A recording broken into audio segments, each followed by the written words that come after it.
Bonjour à tous et bienvenue sur boursicoté.com pour cette nouvelle analyse technique du CAC 40 en clôture. Nous pouvons constater donc qu'après une ouverture sur un joli gap haussier, eh bien le CAC 40 clôture aussi en hausse à 5310,72, marquant un gain de plus de 47 points et 0,90% par rapport à la séance précédente. Donc cela constitue un joli signal haussier.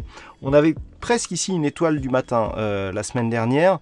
Je n'ai pas trop insisté dessus parce que la forme n'est pas tout à fait académique, avec notamment un manque d'amplitude sur la dernière bougie par rapport à la bougie d'entrée ici, et je dirais le ratio entre le corps et l'ombre basse qui était aussi limite. Malgré tout, nous avons ici un gap haussier qui transforme, je dirais, cette configuration. Je vous disais qu'il fallait venir casser ici cette zone de point haut intermédiaire entre 5315 et 5320. Eh bien, on fait mieux que ça puisque les cours reviennent tester ici la résistance oblique qui définit la dynamique baissière que nous avons depuis le plus haut significatif qui avait été marqué au lendemain du deuxième tour des élections présidentielles françaises. Donc on vient ici valider un contact. Nul doute que la pression ici est plutôt orientée à la hausse, donc sur cette zone de résistance, puisque je rappelle que nous avons ici des dividendes qui ont été versés qui pourraient, je dirais, s'ils étaient corrigés, bien nous donner un mouvement encore plus haussier. Du point de vue des indicateurs, nous avons une configuration qui change légèrement, puisque le RSI, bon, même s'il reste neutre, nous avons un signal haussier. Je vous parlais d'un signal haussier la semaine dernière, petit signal haussier sur le stochastique. Regardez comment on transforme ici, avec donc le stochastique qui sort d'une manière très dynamique de sa zone de survente, accompagné de sa ligne de signal, ce qui constitue un signal assez important. Point de vue du MACD, on confirme aussi. Alors le MACD, lui, par contre, était très hésitant. On a une dynamique qui prend forme ici. Par contre, les volumes sont toujours légèrement inférieurs à la moyenne, ce qui enlève un petit peu de conviction à ce mouvement.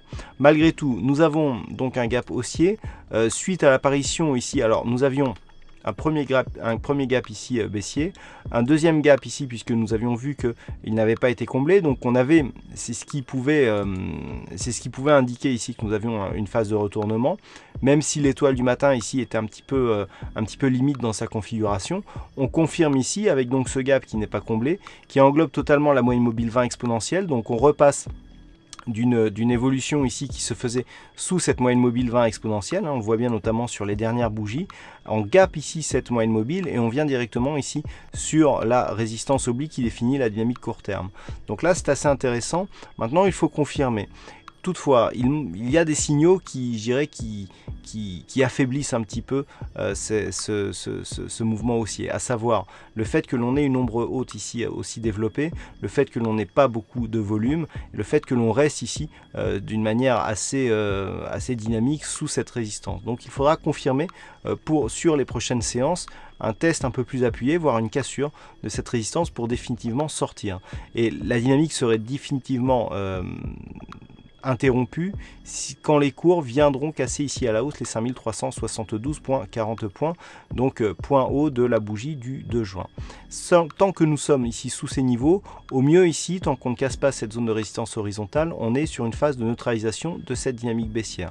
Mais tant que l'on reste par contre sous cette résistance, on est dans une phase de continuité, et si par exemple ce point haut ici venait à rester orphelin, eh bien on pourrait avoir une poursuite du mouvement baissier et donc une continuité du mouvement court terme.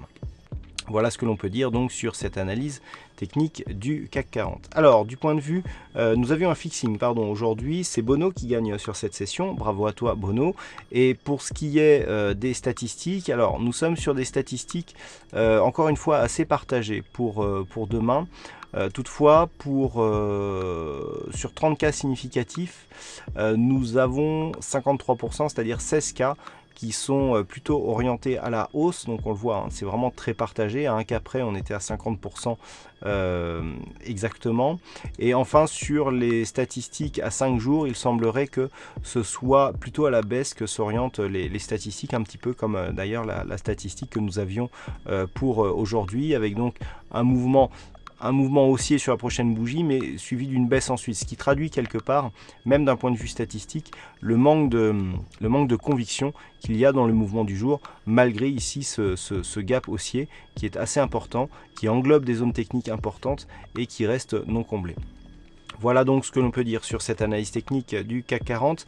Passez de bons trades, une bonne soirée, on se retrouve dès demain pour d'autres analyses techniques, toujours sur le site boursicoté.com.